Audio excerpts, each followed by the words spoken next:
आज हम अभिप्रेरणा की उपलब्धि विचारधारा का अध्ययन करेंगे। Achievement motivation theory.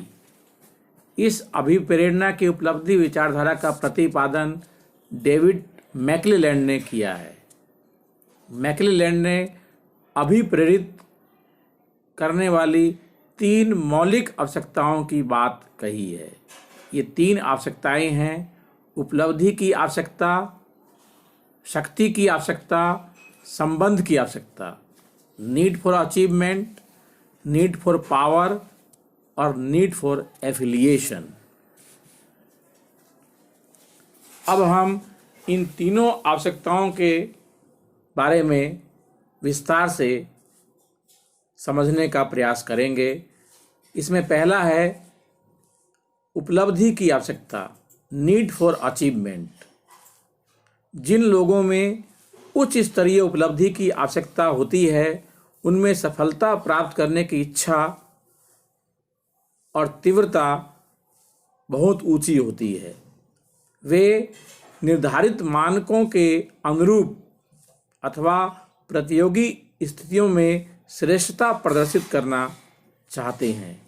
ऐसे लोगों को श्रेष्ठ ढंग से कार्य करने तथा समस्या के समाधान में व्यक्तिगत उत्तरदायित्व को ग्रहण करने में संतुष्टि मिलती है।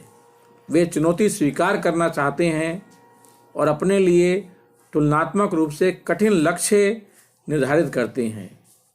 वे जोखिम के प्रति वास्तविक दृष्टिकोण अपनाते हैं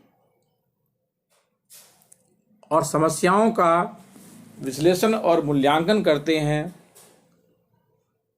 उन्हें जो काम सौंपा जाता है उसे वे बहुत मन लगाकर करते हैं।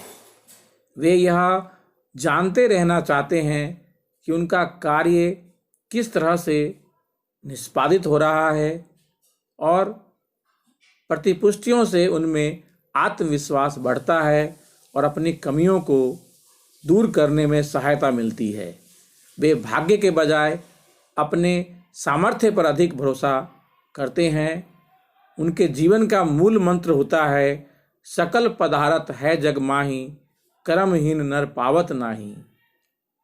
ऐसे लोग धन लोलुप नहीं होते। वे धन को अपनी उपलब्धि का प्रतीक मानते हैं। वे अपना कामकाज स्वतंत्र रूप से करना चाहते हैं। वे आराम प्रिय नहीं होते, घंटों काम करना पसंद करते हैं और दिखावे से दूर रहते हैं। दूसरा है शक्ति की आवश्यकता, नीड फॉर पावर। शक्ति की आवश्यकता वाले लोग लोगों और घटनाओं पर नियंत्रण रखने तथा प्रभुत्व जमाने, उसे प्रभावित करने और उसे अनुकूल बनाने की आवश्यकता वाले होते हैं। मैक्लेलैंड के अनुसार जिन लोगों में उच्च स्तरीय शक्ति पाने की आवश्यकता होती है, वे प्रभाव और नियंत्रण का सर्वाधिक उपयोग करते हैं। ऐसे लोग चाहे राजनीति के क्षेत्र में हों, कानून के क्षेत्र में हों, व्यवसाय, शिक्षा या कला के क्षेत्र में हों, उनमें नेतृत्व करने की तीव्र लालसा होती है। वे प्रभावशाली, स्पष्टवादी और व्यवहार कुशल होते हैं और उपदेश देने तथा सार्वजनिक व्याख्यान देने की कला में माहिर होते हैं। तीसरा है संबंध की आवश्यकता, नीड फॉर एफिलिएशन।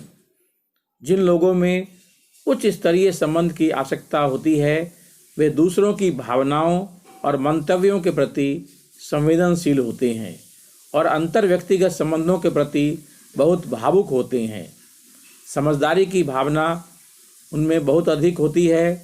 ऐसे लोग दूसरों को चाहकर और दूसरों से चाहे जाने पर आत्मसंतुष्टि प्राप्त करते हैं।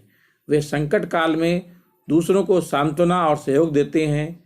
यद्यपि लोगों को प्रभावित करने में यह आवश्यकता प्रबंधकों का सहायता प्रदान कर सकती है, फिर भी इससे परे रहकर के भी सफलता प्राप्त कर सकते हैं।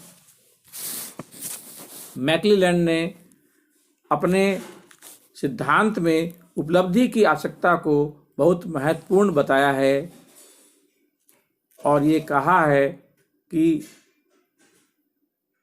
जहाँ पर ऐसी आवश्यकता वाले लोग होते हैं तो वहाँ पर उद्यमियों बहुत आयत में उद्यमियों की संख्या होती है, क्योंकि एंटरप्रेन्योर्स में उच्च स्तरीय उपलब्धि प्राप्त करने की, उच्च स्तरीय उपलब्धि पाने की आवश्यकता बहुत तीव्र होती है। अंत में हम कह सकते हैं कि मैकलेलैंड की उपलब्धि विचारधारा प्रबंधकीय व्यवहार को समझने में अंतर्दृष्टि प्रदान करती है।